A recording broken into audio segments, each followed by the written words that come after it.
Il n'y a pas de salarié standard. Donc, les besoins restent individuels et on n'est plus dans une organisation du travail, mais des organisations de travail. On se rend bien compte aujourd'hui que de partir parfois des besoins spécifiques de certains individus permet finalement d'inclure toutes les spécificités et d'avoir un espace de travail qui permettra à chacun, à chacune de se sentir lui-même ou elle-même au travail.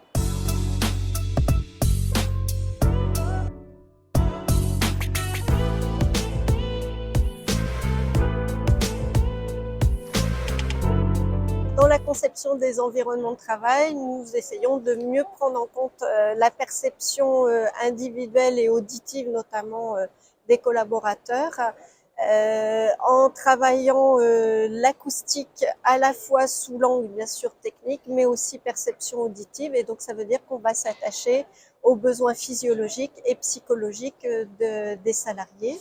Ça veut dire qu'on va travailler sur une diversité, une palette d'espaces, mais aussi sur la possibilité d'avoir le contrôle sur son environnement de travail.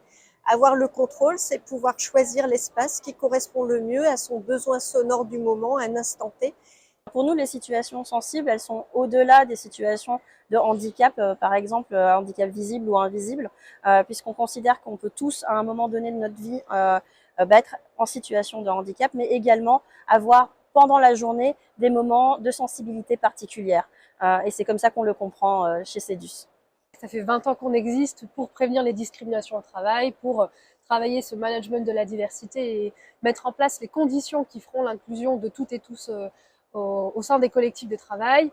Plus spécifiquement sur ce sujet-là, puisqu'on est aujourd'hui dans un workplace pour parler des bureaux et de la manière dont on va aménager les espaces de travail pour qu'ils soient inclusifs et qu'ils prennent en compte les situations, sensibles ou pas d'ailleurs, de toutes les personnes.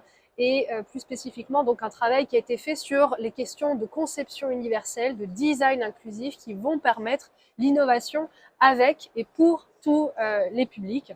Donc c'est un travail qu'on a mené en 2023 avec une chercheuse, Estelle Perrard, et c'est vrai que on se rend bien compte aujourd'hui que de partir parfois des besoins spécifiques de certains individus permet finalement d'inclure toutes les spécificités et d'avoir un espace de travail qui permettra à chacun, à chacune de se sentir lui-même ou elle-même au travail.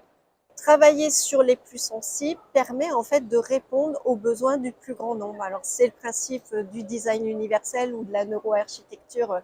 C'est partir des besoins les plus importants pour répondre aux besoins globaux de tout le monde. Et donc ça facilite l'expérience collaborateur de l'ensemble des salariés. En tant que fabricant de mobilier, on s'est posé la question de comment on pouvait rendre nos produits beaucoup plus inclusifs. Et pour cela, comme Marie le suggérait pendant la conférence, on a demandé à nos utilisateurs, qui sont nos clients principaux, on a organisé une initiative qui s'appelle l'Inclusive Journey, où on a convié une vingtaine de clients et de partenaires à notre siège social. Et on leur a fait travailler, eux, sur des cas concrets qu'ils avaient, ce qui nous a permis de développer de nouveaux usages, de comprendre mieux les produits tels qu'ils étaient, de demander aussi à nos chefs de produits d'améliorer certaines options, ou bien de se rendre compte que d'autres, auxquels nous n'avions pas pensé, permettaient de répondre à certains besoins spécifiques, ce qui permet aussi de clarifier le discours et d'avoir plus de lisibilité pour les employeurs.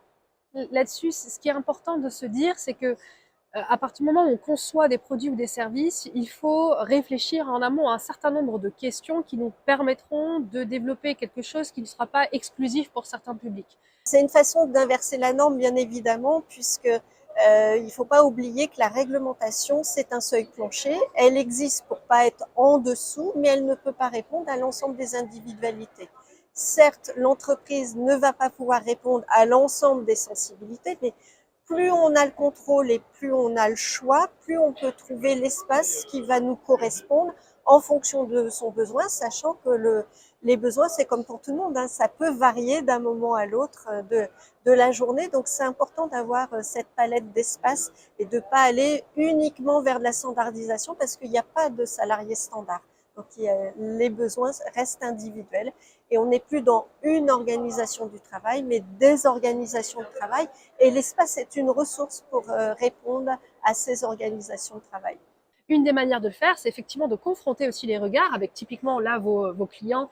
Et je pense que c'est une bonne chose parce que vous avez non seulement les attentes, mais aussi les besoins de vos utilisateurs, de vos clients. Vous créez une relation de confiance avec eux puisque vous les impliquez même dans la démarche de conception et d'amélioration continue.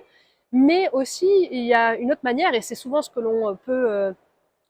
on peut effectivement dire que tous les grands groupes ont les moyens de mettre en place ce genre de choses, de se poser les bonnes questions, et c'est pas forcément le cas de toutes les PME, par exemple. Or, une bonne manière aussi de prendre en compte les besoins de tous les individus, c'est de se dire qu'en recrutant parmi nos effectifs des personnes qui seront le reflet de la société et qui auront peut-être des besoins et des usages différents du mobilier qu'on va créer, des services qu'on va promouvoir, eh bien là, vous vous garantissez d'avoir justement une vision qui va être la plus englobante et la plus large possible. Et donc, ça vous empêchera d'avoir peut-être certains biais au moment de la conception ou de la création. Ça vous empêchera d'avoir parfois du mobilier qui va exclure by design. Donc, encore une fois, un enjeu fort et d'implication des parties prenantes, mais aussi de refléter cette société en étant soi-même une organisation inclusive.